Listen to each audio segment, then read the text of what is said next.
ಭಾರತೀಯ ಸೇನೆಯಲ್ಲಿ ಸೈನಿಕನಾಗಿ 22 ವರ್ಷಗಳ ಕಾಲ ಸೇವೆ ಸಲ್ಲಿಸಿ ನಿವೃತ್ತಿಗೊಂಡು ತವರಿಗೆ ಆಗಮಿಸಿದ ಶಿವಮೊಗ್ಗ ಜಿಲ್ಲೆಯ ಸೊರಬ ತಾಲೂಕಿನ ಹೆಸರಿ ಗ್ರಾಮದ ನಿವೃತ್ತ ಯೋಧ ಶಿವಮೂರ್ತಿ ಅವರನ್ನು ಗ್ರಾಮದಲ್ಲಿ ಅದ್ಧೂರಿಯಾಗಿ ಬರಮಾಡಿಕೊಂಡರು. ಗ್ರಾಮದ ಪ್ರವೇಶ ದ್ವಾರದಲ್ಲಿಯೇ ಗ್ರಾಮಸ್ಥರು ಶಿವಮೂರ್ತಿ ಅವರ ಮೇಲೆ ಹೂಮಳೆಗೈದು ಪಟಾಕಿ ಸಿಡಿಸಿ ಹಾರ ಹಾಕಿ ಪುಷ್ಪಗುಚ್ಛ ನೀಡಿ ಸ್ವಾಗತಿಸಿದರು. ಮೆರವಣಿಗೆಯುದ್ದಕ್ಕೂ ಯೋಧನ ಪರ ಜೈಕಾರ ಕೂಗಿ ಸಂಭ್ರಮಿಸಿದ ಗ್ರಾಮಸ್ಥರ ಉತ್ಸಾಹಕ್ಕೆ ಜಾಂಜ್ ಮೇಳ ಮತ್ತಷ್ಟು ಮೆರುಗು ನೀಡಿತು. ಮಹಿಳೆಯರು ಅವರಿಗೆ ಆರತಿ ಬೆಳಗುವ ಮೂಲಕ ಸ್ವಾಗತ ನೀಡಿದರು.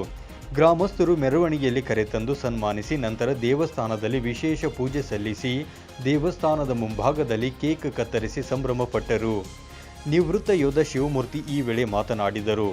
ದೇಶಕ್ಕಾಗಿ ಸೇವೆ ಸಲ್ಲಿಸಿದ ತೃಪ್ತಿ ನನಗಿದೆ. ಸೈನ್ಯದಲ್ಲಿ ಕೆಲಸ ಮಾಡುವುದೇ ಒಂದು ಹೆಮ್ಮೆ. ಯುವಜನತೆ ಭಾರತೀಯ ಸೇನೆಗೆ ಹೆಚ್ಚು ಸೇರ್ಪಡೆಯಾಗುವ ಮೂಲಕ ದೇಶ ರಕ್ಷಣೆಗೆ ಮುಂದಾಗಿ ಹುಟ್ಟಿದ ಊರು ನಾಡಿಗೆ ಕೀರ್ತಿ ತರಬೇಕೆಂದು ಕರೆ ನೀಡಿದರು.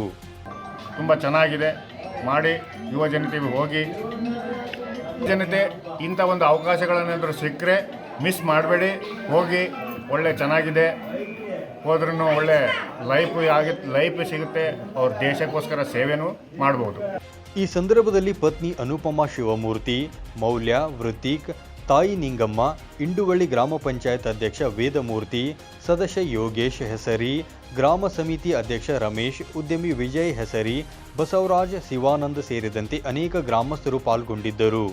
Sandeep UVL 9 live news Soraba.